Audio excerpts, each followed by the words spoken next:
If you were to take off from Earth and keep flying, flying on and on, never turning back, what you'd lose at first wouldn't be your life, but your sense of scale, as long as your speed exceeds Earth's escape velocity, about 11.2 kilometers per second. You would no longer inevitably fall back to this blue planet. A few minutes later, the atmosphere would thin and the sky would turn black. A few hours later, Earth begins to shrink into a perfect sphere. A few days later, the moon no longer resembles a disk in the night sky, but rather the first landmark you've just passed. Yet this is only the beginning.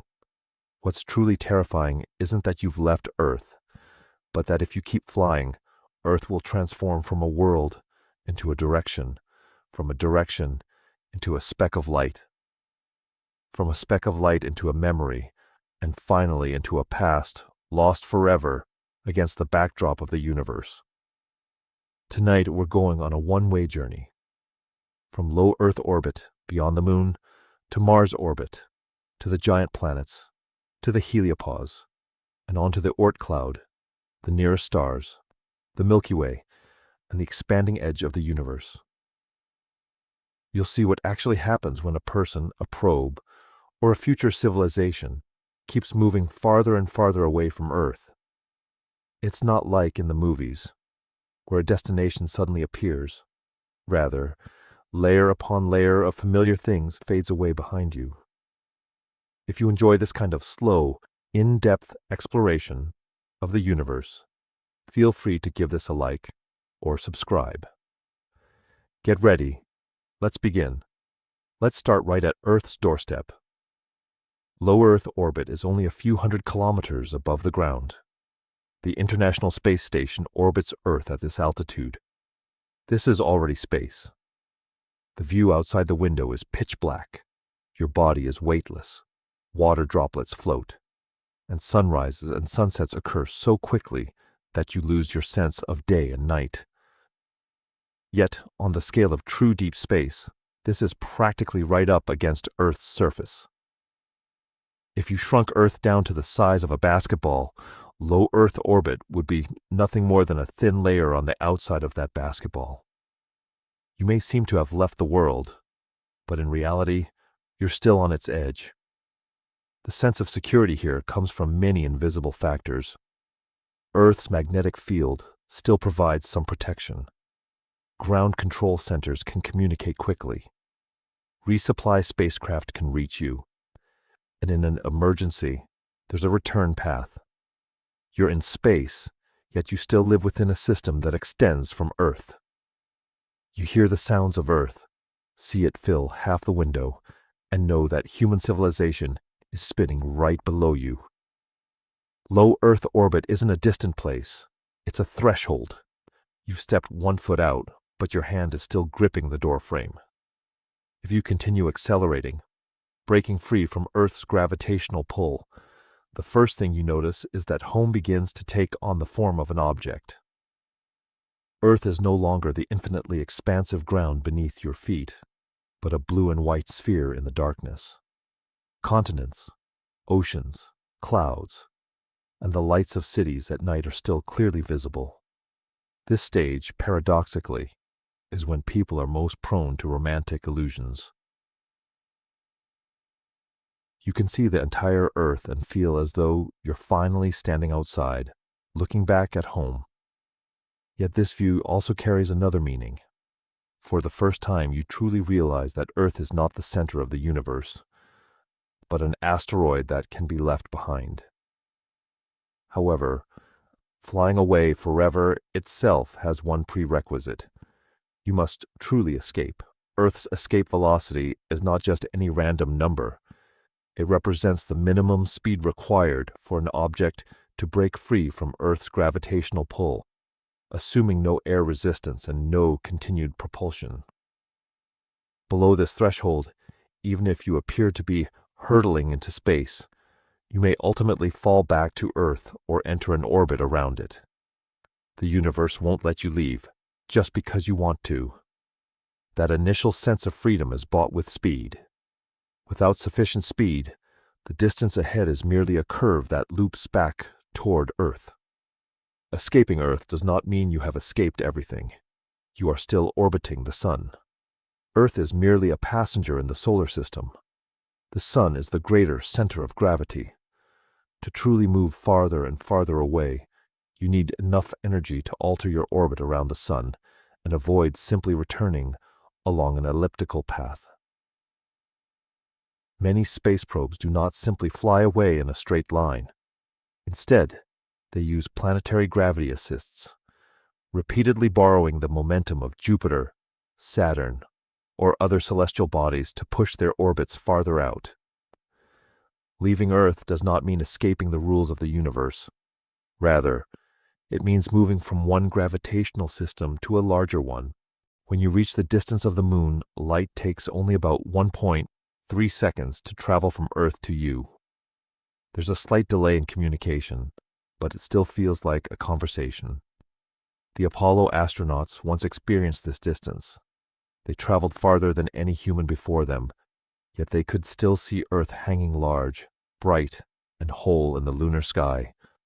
The Moon is already another world, but it hasn't truly severed the ties to home. You've left the ocean and the atmosphere behind, but you haven't left Earth's psychological sphere. That blue sphere is still large enough, bright enough, and compelling enough to make you believe that returning home is still a reality. Fly farther out, and Earth begins to fade in comparison to the Sun. As you head toward Mars, Earth slowly transforms into a bright star. It no longer has continents, no longer has the details of cloud formations, and you can no longer tell at a glance where your home is. You know it's there because your navigation system tells you so, because your communication antennas must point in that direction, and because every message from the ground originates from there.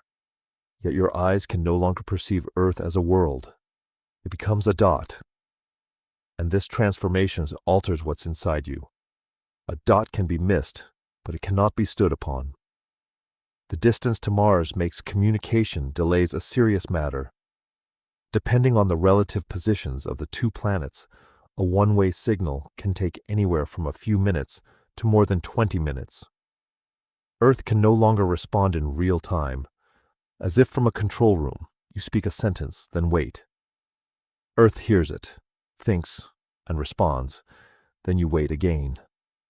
An ordinary conversation is stretched into a long silence. For machines, this is signal delay. For humans, it is isolation taking on a physical form. You are still connected to Earth, but the connection no longer feels like a rope. It feels more like a slow telegraph line, stretching through the darkness. At this distance, Earth also becomes the past. Every message you receive is Earth as it was a few minutes or tens of minutes ago. That isn't too long, but it's enough to change the nature of an emergency. If a fire breaks out in the cabin, Earth cannot provide immediate guidance. If an engine malfunctions by the time the ground engineer's advice arrives, the spacecraft has already entered its next state. The distance to Mars gives you your first taste of the fact that deep space isn't just about being far away. It's about how it slows down, cause and effect. You can no longer rely on Earth's reactions. You must become the solution yourself, right there on the spot. As you continue farther out, into the asteroid belt and toward Jupiter, the solar system begins to reveal its true vastness. Schematic diagrams of the planets often depict their orbits as close together, like a string of neatly arranged beads. The reality of space is entirely different. The space between Earth and Mars is already vast enough to be disorienting. The space between Mars and Jupiter is more like a vast, dark ocean. You won't constantly pass by magnificent worlds. Most of the time, the view out the window consists only of starlight, instrument readings, and a sun that grows ever smaller. The universe is not a crowded playground, but a system of a few islands scattered across a vast void. This vast emptiness shatters humanity's sense of motion. On Earth, you see trees receding as you walk, cities changing as you drive, and continents gliding past the window as you fly. In deep space, your speed may be high, yet your visual perspective remains almost unchanged. You might travel hundreds of thousands of kilometers every day, yet the starry sky outside the window remains a fixed backdrop. There are no landmarks, no ground textures, no sound of the wind, and no physical sensation of speed. The spacecraft tells you that you're moving forward, but your eyes tell you that nothing is happening.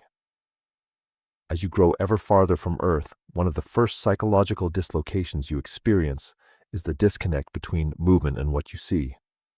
Jupiter briefly breaks this void. Huge and bright, with its striped cloud bands and numerous moons, it resembles a massive gravitational castle deep within the solar system. Approaching it also serves as a reminder that the distant reaches are not necessarily gentle. Jupiter has a powerful magnetic field and a harsh radiation environment. Probes must carefully consider their orbits, shielding, and the endurance of their electronic equipment.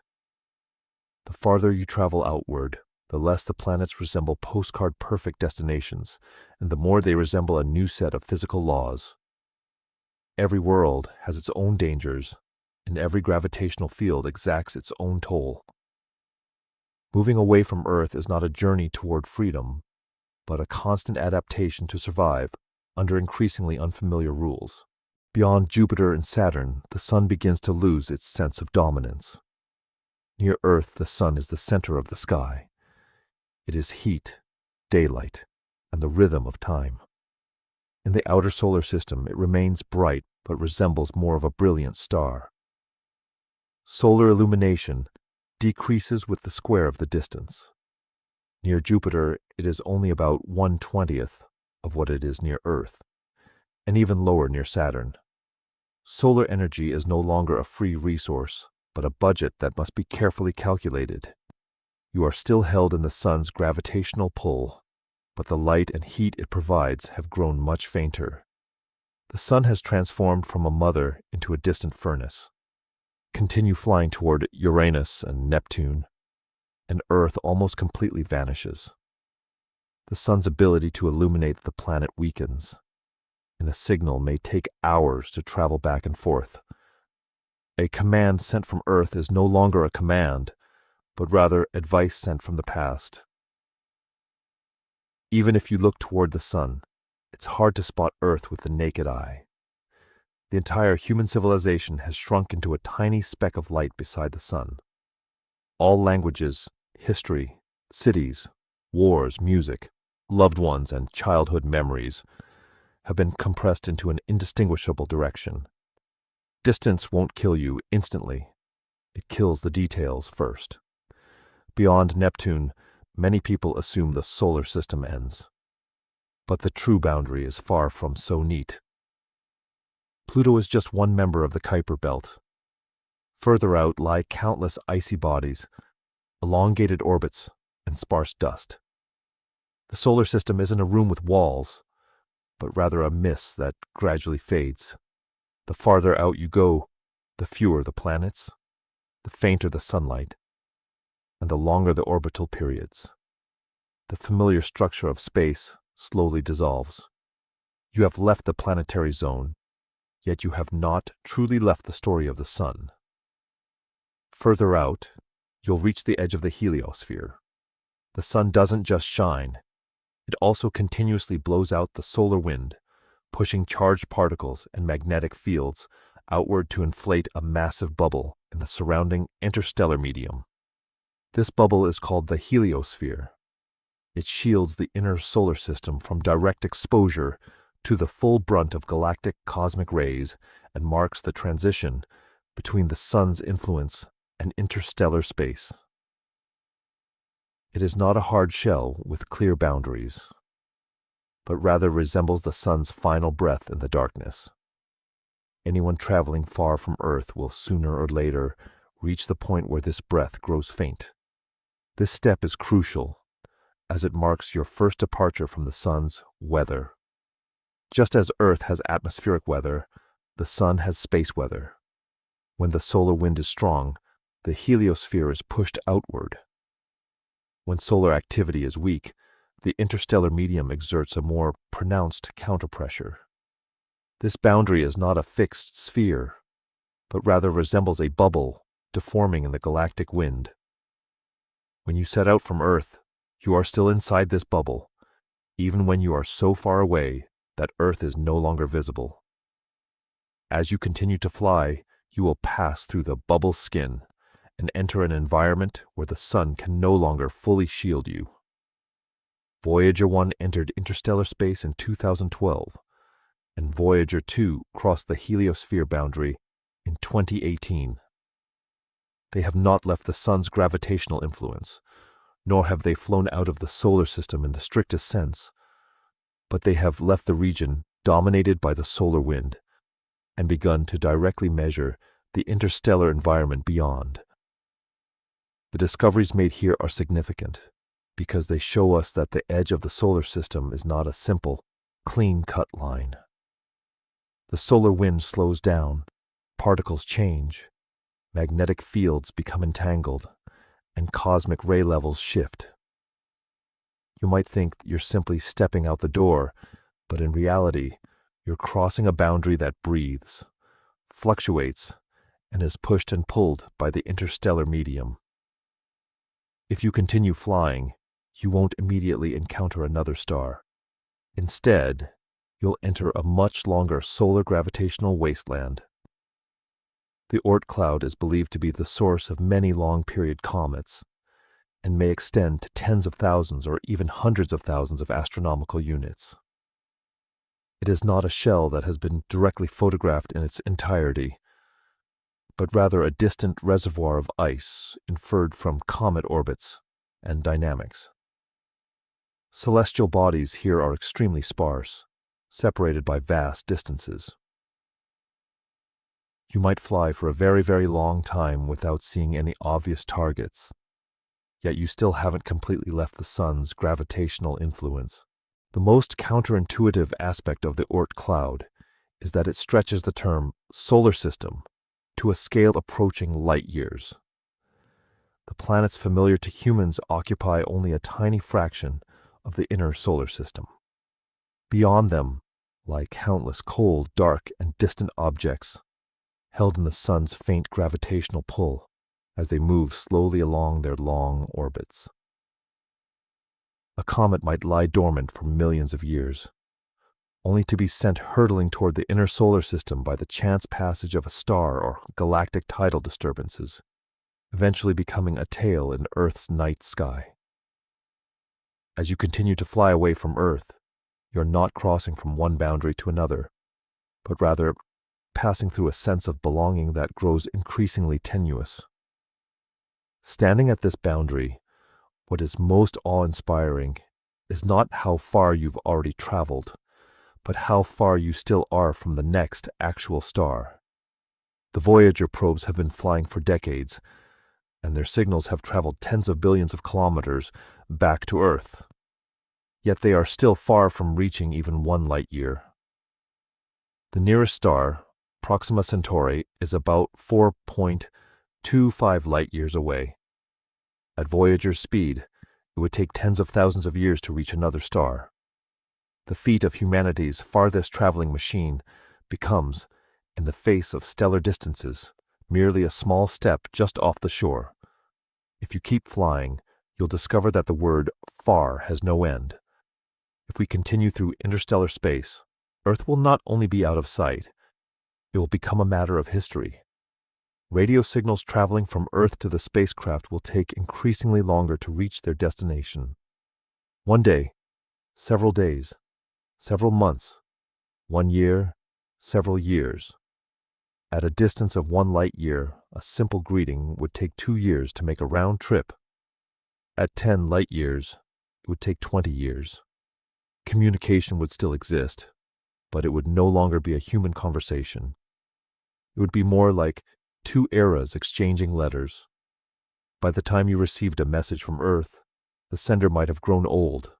By the time Earth received your reply, it would be a version of you from the distant past. This would fundamentally alter the relationship between the traveler and Earth. At first, Earth is the control center. Later, Earth becomes a distant supporter. Still later, Earth becomes a delayed archive. finally, Earth may be nothing more than a signal source, a set of coordinates, a planet that once gave birth to you. A journey that keeps you far from Earth is not just a movement through space, it is also a process of shedding one's identity. The farther you fly, the less it feels like leaving a place, and the more like leaving an era. Earth will continue to rotate, continue to change, and continue to age, while everything you see comes from the past. Interstellar space is not empty. It is filled with sparse gas, dust, magnetic fields, and high-energy particles from the depths of the Milky Way. The density of matter here is far lower than human perception, but on a scale measured in light years. Sparse does not mean harmless. Traveling too slowly means being swallowed by time. Traveling too fast means that tiny specks of dust ahead pose a high-speed collision threat. For those who travel far, the universe never offers simple choices. Slow travel means tens of thousands of years, while high-speed travel brings a series of problems such as energy, protection, and collisions. If you insist on moving forward, what lies ahead is not a smooth path, but an increasingly expensive toll. True interstellar travel would also alter the ski. At first, the constellations remain virtually unchanged. Even if you travel billions of kilometers from the scale of the Milky Way, you've moved only a tiny bit. But if you truly travel light years, the positions of nearby stars will begin to shift noticeably. Familiar constellations will slowly distort. Some stars will grow brighter, others dimmer, and the sun will transform from the most important light source into just one of the background stars. Humans have spent millennia naming constellations and weaving stories into the night sky. Once you've been far enough from Earth for long enough, these stories will lose their geometric foundation. The sky itself will tell you that you are no longer at home. Navigation would thus become a different kind of survival.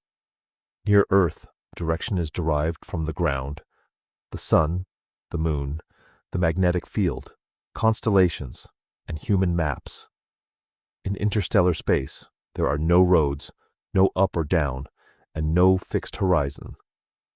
A spacecraft must rely on the positions of stars, gyroscopes, inertial measurements, and deep space signals to establish its own coordinates.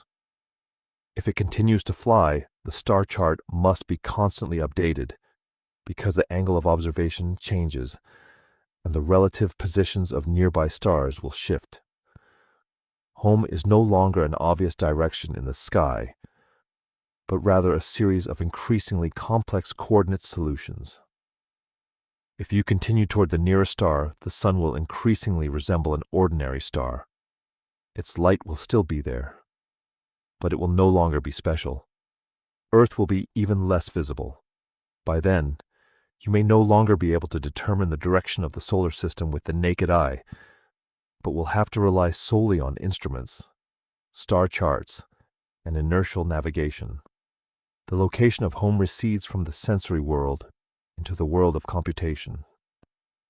You know it's there, not because you see it, but because the coordinates tell you so. A traveler who has gone far enough will not eventually look back to see home, but will look back to check the data. Even if you reach the vicinity of Proxima Centauri, the story won't automatically take a gentle turn. Proxima Centauri is a red dwarf, smaller and dimmer than the sun, yet capable of violent flares. The candidate planets orbiting it are by no means a second Earth. As you approach a new star, you'll regain a source of light and a gravitational center, but you'll also enter new dangers. The magnetic fields, radiation, planetary orbits, and dusty environment of an unfamiliar star will all remind you in their own way. Not every glowing point in the universe is a campsite prepared for you. If the spacecraft continues past Proxima Centauri without stopping or slowing down, the journey will enter an even more desolate realm. The space between stars is not a continuous string of lights, but isolated islands separated by light years of emptiness.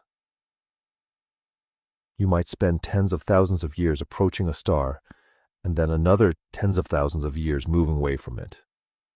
Each approach briefly restores your sense of direction, briefly revealing planets, dust disks, radiation, gravity, and possible worlds. Then you plunge back into darkness.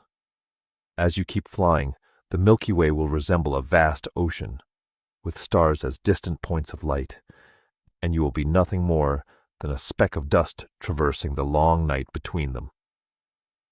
The Milky Way itself is about 100,000 light-years wide. It takes 100,000 years for light to travel from one side to the other. For a spacecraft forever moving away from Earth, the Milky Way is not a backdrop, but a vast continent that is nearly impossible to cross. It contains spiral arms, stellar clouds, molecular clouds, dark dust lanes, star-forming regions, supernova remnants, and the massive black hole at the galactic center. Yet most of the journey remains empty. If you set out from near the Sun, it might take an unimaginable amount of time to truly change your position within the Milky Way. The universe makes it clear to every traveler that a short line on a map can be an abyss on the scale of civilization. If you fly toward the center of the Milky Way, the sky will gradually become more crowded. The density of stars increases. Dust clouds obscure your view. High-energy events become more frequent, and the gravitational structure of the galactic center begins to dominate large-scale motion. There lies a supermassive black hole with a mass of about 4 million suns, which humans call Sagittarius A star. But even as you head toward it, the distance remains approximately 26,000 light-years. It takes light 26,000 years to travel that distance. Once you're that far from Earth, any message sent by human civilization will arrive like an archaeological layer. You no longer belong to Earth's news cycle. You belong to galactic time. Galactic time shatters our ordinary sense of history. The rise and fall of a dynasty on Earth, the founding and destruction of a city, the birth and disappearance of a language. All are mere fleeting flashes when viewed over a distance of tens of thousands of light years. By the time you receive a message from Earth, the country mentioned in it may no longer exist. When you send back observational data, the recipient may be completely unable to understand the context of the era from which you departed. As you continue to fly away from Earth, every communication eventually becomes an archaeological find. You're no longer conversing with your homeworld, but rather colliding with the layers of history Earth has left behind. If you fly in the opposite direction, away from the galactic disk, the scene becomes even colder. The Milky Way's white, banded structure will unfold behind you, and for the first time you'll see your own galaxy as if from the outside. The solar system, where Earth resides, is just a tiny speck, utterly indistinguishable. The Milky Way would float in the darkness like a luminous city, and you would be leaving that city behind. This scene is both magnificent and cruel, for leaving the Milky Way does not mean reaching freedom, but entering an even vaster void. The distances between galaxies shatter human intuition, even more than those between stars. Leaving the Milky Way also requires overcoming gravity. You cannot simply point upward and fly out of the galaxy.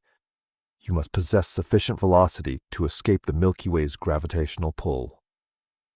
Stars, gas, and dark matter together form a massive gravitational well. The solar system orbits the center of the Milky Way, like a speck of dust embedded in a spinning city. To truly escape this city, a spacecraft must accumulate immense velocity and time. Flying endlessly does not equate to immediate freedom. More often than not, you are simply moving slowly along a larger orbit within a larger gravitational structure. Here, dark matter transforms from an abstract concept into the backdrop of your destiny. We cannot see it, yet we know it exists through the rotation of galaxies and gravitational effects. The Milky Way's visible stars are only part of the gravitational structure. Surrounding them is a vast halo of dark matter. As the spacecraft leaves the galactic disk, it is not merely leaving starlight behind. It is also traversing this invisible sea of gravity. One of the strangest things about the universe is that the very forces that most determine your path do not necessarily emit light. You keep flying, yet your trajectory is gently bent by invisible mass. The Andromeda Galaxy lies about 2.5 million light-years from the Milky Way and is one of our larger galactic neighbors. Light takes 2.5 million years to travel from there to Earth. Even if future spacecraft could reach astonishing speeds, intergalactic travel would still reduce an individual's lifetime to an insignificant moment. You can think of the Milky Way as one city and Andromeda as another, but what lies between them is not a highway. It's a cosmic wasteland with almost no lights. Intergalactic space reduces even stars to rare occurrences. The terror of intergalactic space lies not in an abundance of danger, but in a scarcity of events. No planets pass by, no stars illuminate the portholes up close, and no familiar astronomical landmarks rush past. Only distant galaxies appear like faint islands. Background radiation fills the entire universe, and sparse particles occasionally pass through the detectors. Much science fiction depicts deep space as teeming with adventure, but the real universe is more likely to offer you a silence so prolonged it's almost devoid of plot. As you keep flying away from Earth, you won't eventually encounter the unknown every day. Instead, you'll face the same vast void day after day. On this scale, not only does Earth vanish, but the Sun disappears as well, and even the Milky Way begins to take on the appearance of a mere object. You no longer live beneath the night sky within the Milky Way. Instead, you are watching a galaxy recede into the distance. It contains hundreds of billions of stars, a halo of dark matter, star-forming regions, black holes, and possibly countless planets and stories of life. Yet viewed from a sufficient distance, it is nothing more than a swirling mass of light in the darkness. All of human history unfolds at an invisible point within that mass of light. If you keep flying on, all meaning will be compressed into an ever smaller image. If you look back at the Milky Way through a telescope, you'll see the past. Light from different parts of the Milky Way reaches you at different times. Light from distant stars is older than that from nearby ones. A galaxy isn't an object that presents itself to an observer all at once, but rather a mass of history distorted by the delay of light. The farther you are, the less likely you are to say, "I see the Milky Way as it is right now." You can only say that you have received a set of light signals from different moments in time. As you continue to move farther away from Earth, all celestial bodies will become pieces of a historical puzzle. Further out, the expansion of the universe becomes an inescapable reality. Galaxies do not simply move through static space. Space itself is expanding. Light from distant galaxies is stretched, increasing their redshift. The greater the distance, the higher the recession velocity.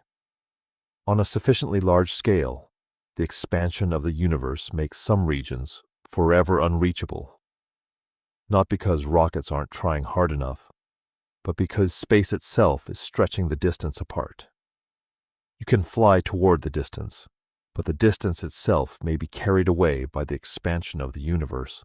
Flying endlessly does not mean everything will eventually be reached. This stage is different from all previous journeys.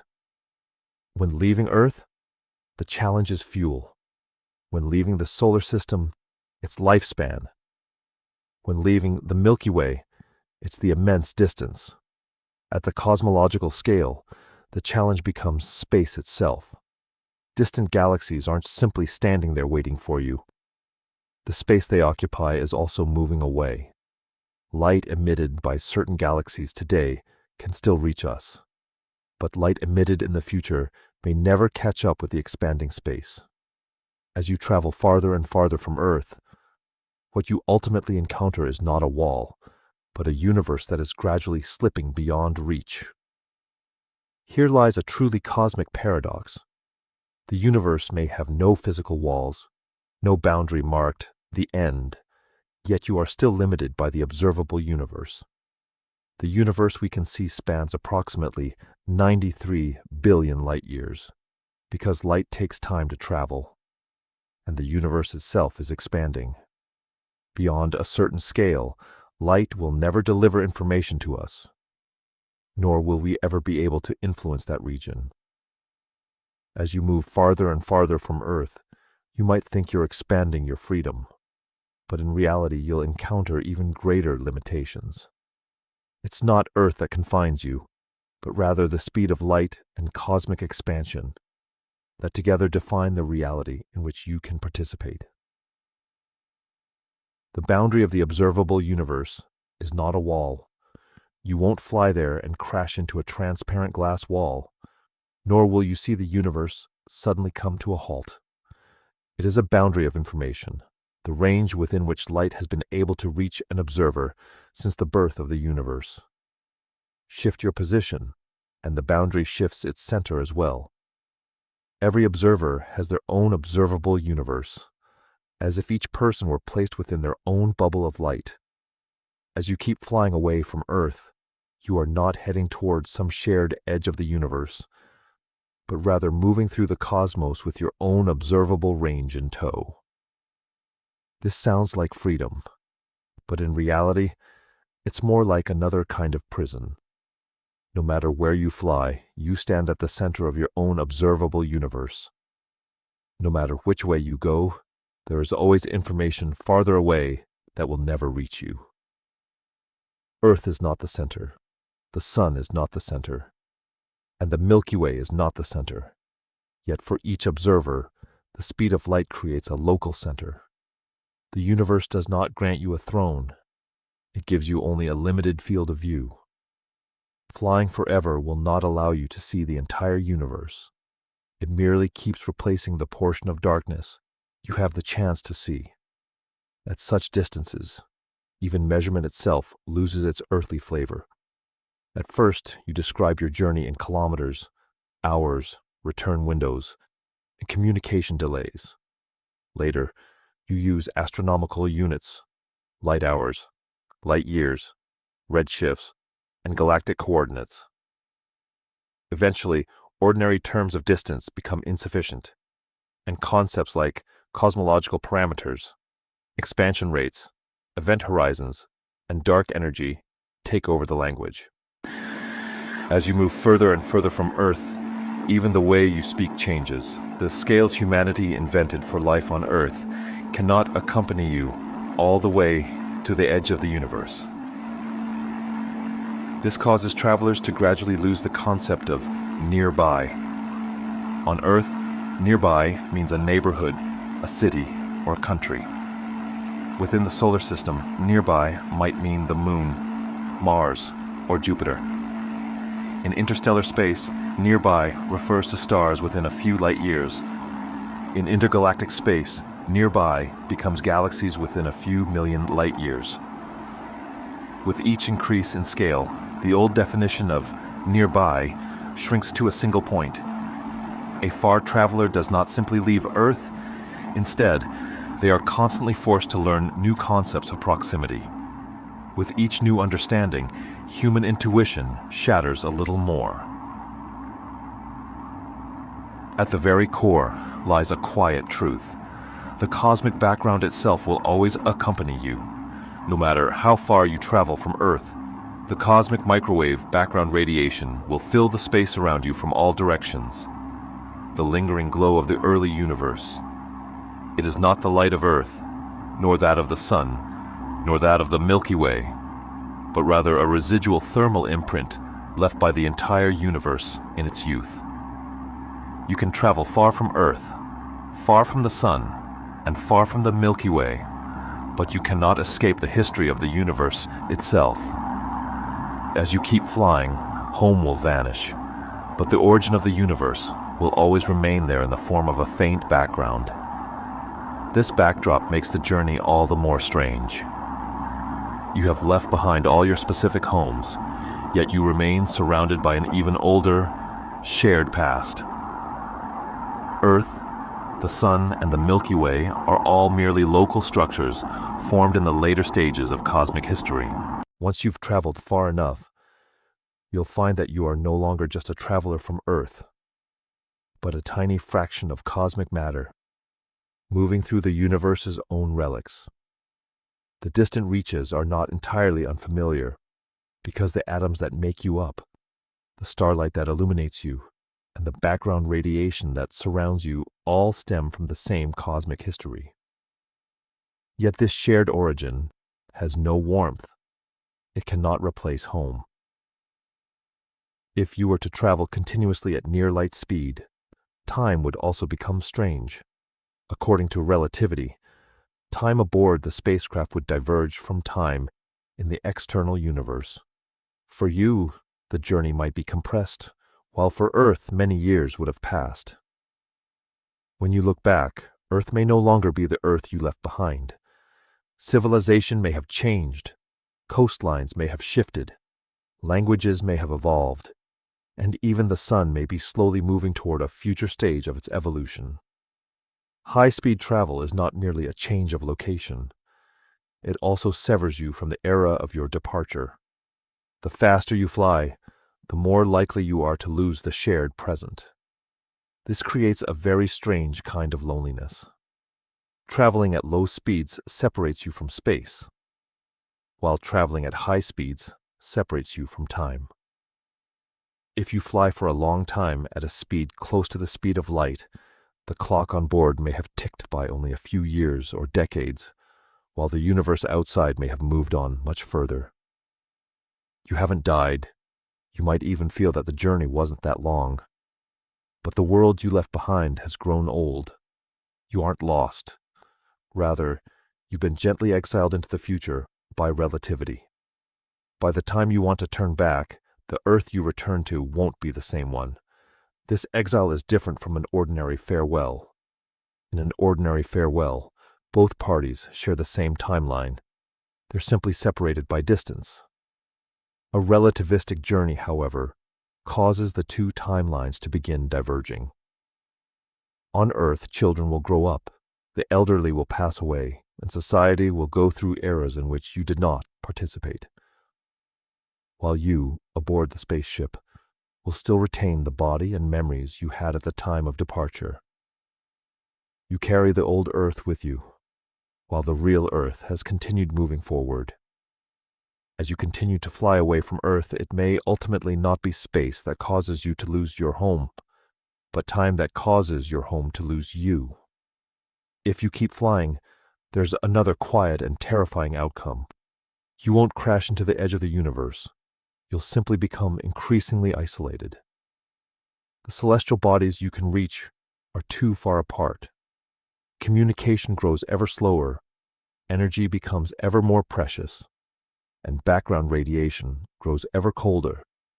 In the distant future, stars will gradually exhaust their fuel, galaxies will dim, and the universe will move toward a state that is thinner, colder, and closer to equilibrium. This process takes an extremely long time, far beyond what humans typically imagine. Yet the question of flying on forever, ultimately and inevitably, collides with the very fate of the universe itself.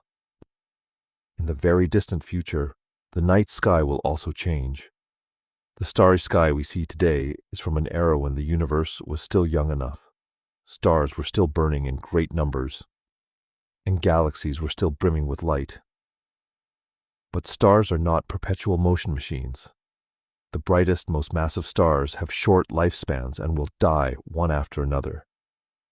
Stars like the Sun will also exhaust their fuel. Red dwarfs can burn for an extremely long time, but they are not absolutely eternal either. If we keep flying on long enough, the universe will gradually lose its density of starlight.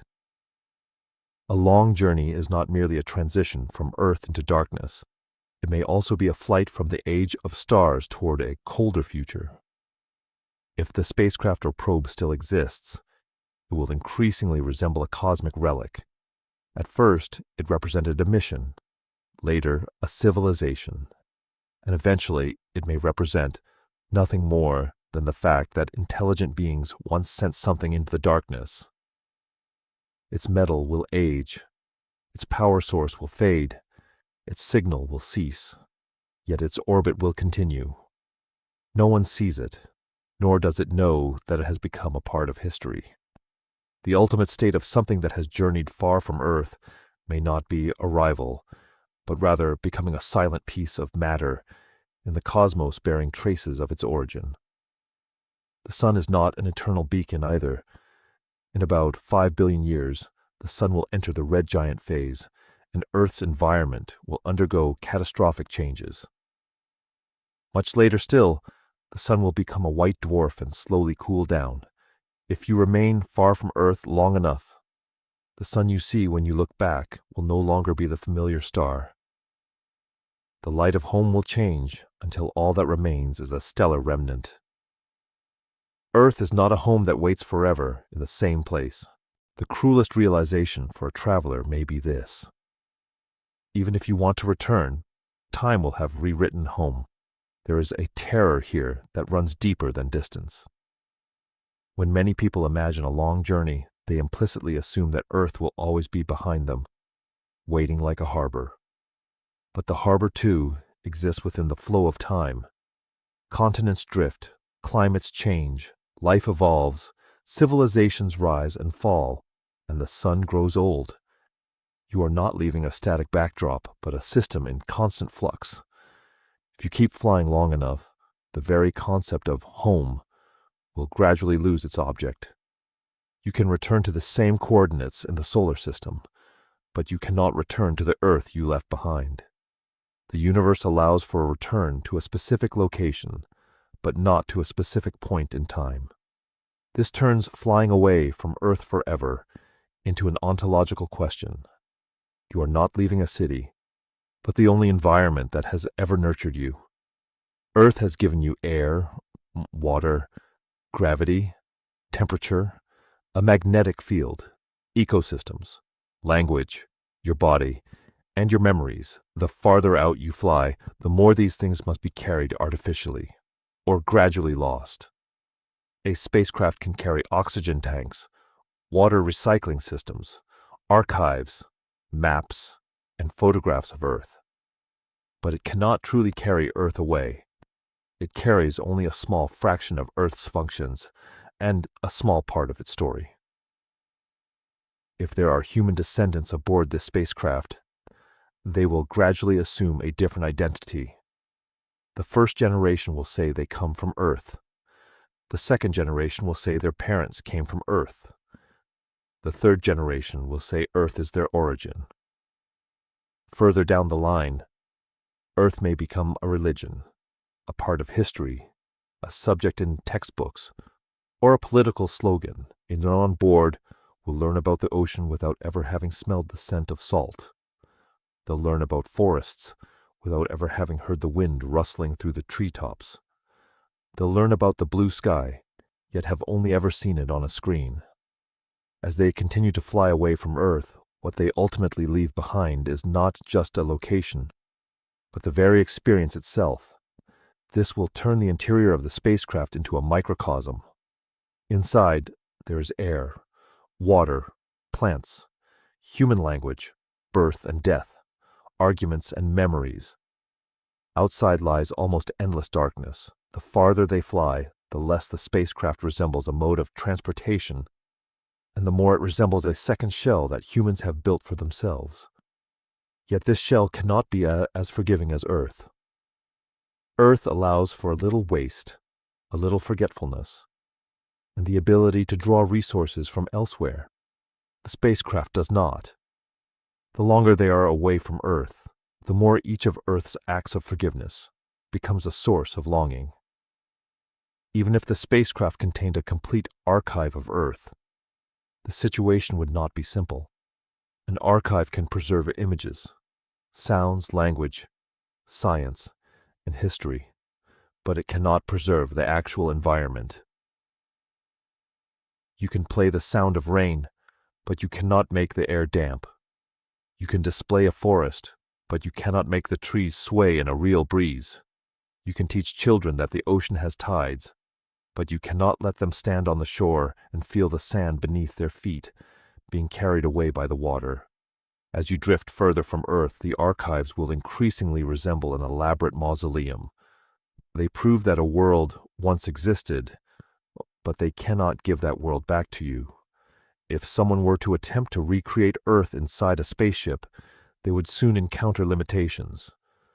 They could build gardens, lakes, artificial gravity, and simulated skies. But each of these is a system. Each requires maintenance, and each is prone to failure. The real Earth doesn't need engineers to check every day whether the sky is still functioning. The real ocean doesn't stop circulating because a pump fails. A real forest is not a list of species in a database, but countless lives keeping each other in check without human control. The farther we travel from Earth, the more we realize that Earth is not a replicable decoration, but a complex reality that we have yet to fully recreate. If an unmanned probe were to keep flying, it would feel no fear. It would simply execute commands, maintain its attitude, measure particles, and transmit data until its power ran out. Even after losing contact, it would continue to move, becoming an object bearing traces of humanity, drifting through the darkness for a time longer than civilization itself. The Voyagers have already given us this image. One day they will fall silent. But silence does not mean a halt. They will continue to fly, carrying the golden record and the sounds of Earth, through a space devoid of listeners. This is also what makes Voyager so awe-inspiring. It is not because they are the farthest away that they move us, but because they make the act of continuing to fly tangible. Power will dwindle, instruments will shut down, signals will fade, and eventually Earth will no longer hear them. Yet they will still follow their trajectories, traversing the space between stars. They will not reach a destination in the human sense, nor will they turn back. They will become a silent testament that Earth has extended into the cosmos, proof that there once was a species which, even before venturing very far, had already encased its own voice within machines and sent it into the distance. If it were humans flying on, the question would be far deeper. Humans need a reason. In the first year, the journey feels like an adventure. In the 10th year, the journey feels like a mission. In the first century, if descendants remain aboard, the journey may become a tradition. In the first millennium, it may turn into a myth. An eternal flight with no destination will gradually erode all justifications. Why continue? Why not slow down? Why not seek out a star to settle on?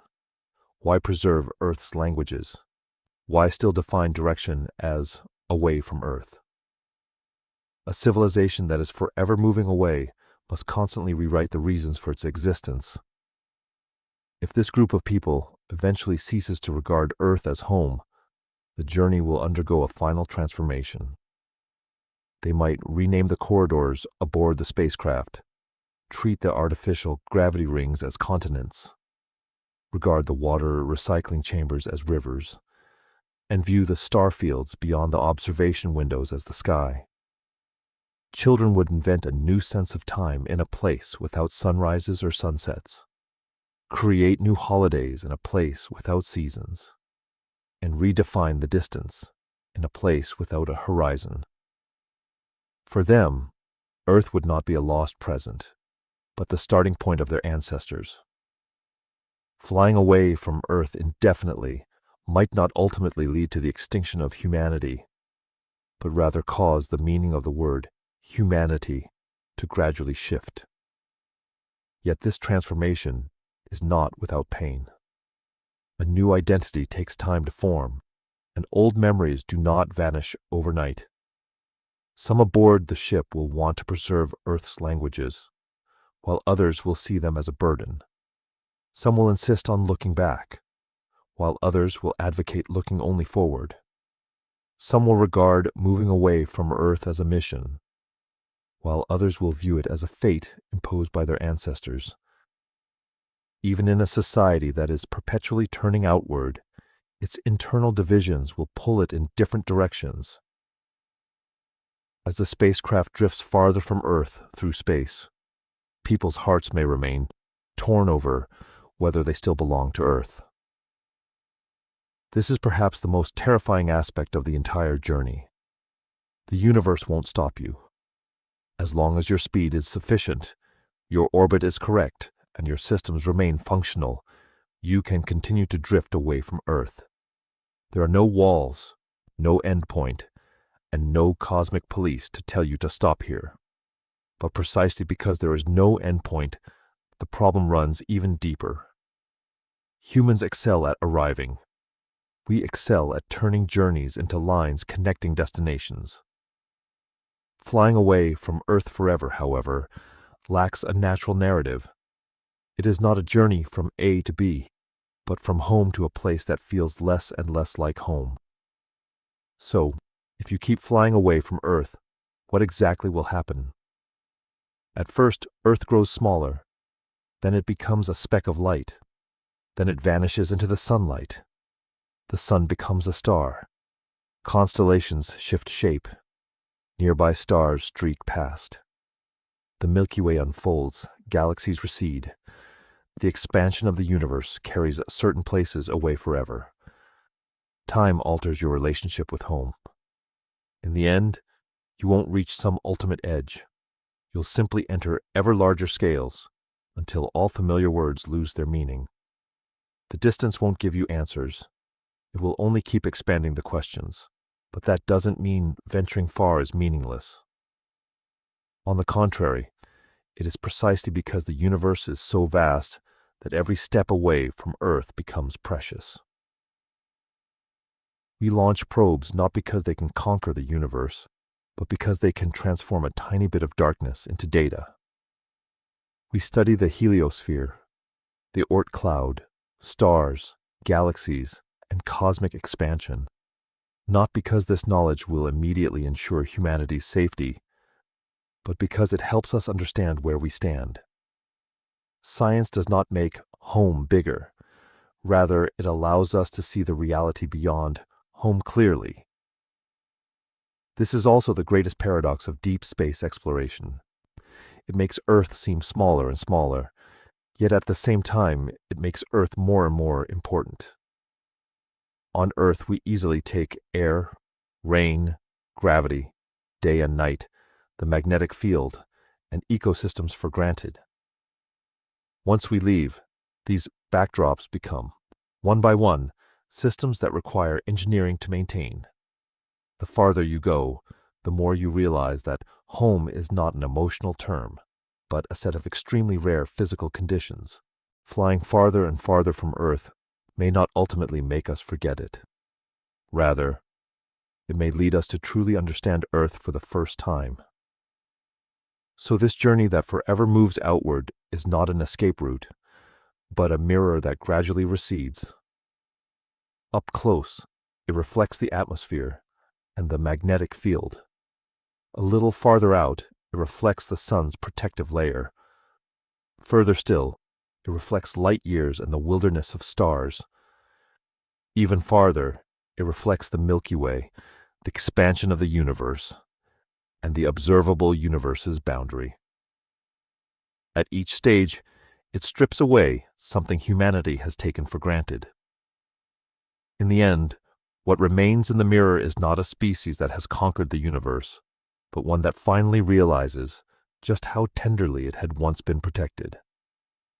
Finally, imagine a spaceship of the future still traveling through the darkness. Behind it lies Earth, first a blue sphere, then a speck of light, then a set of coordinates, then an archive. Ahead of it lies no guaranteed destination, only the vast emptiness between stars, the even greater void beyond the Milky Way, and the distant boundary left by the expansion of the universe. The farther it travels, the more clearly it proves one thing: humanity has never been the center of the universe. We are merely a small speck of matter in the universe, briefly organized into a consciousness capable of looking back at home and pondering the meaning of the distant horizon. Good night.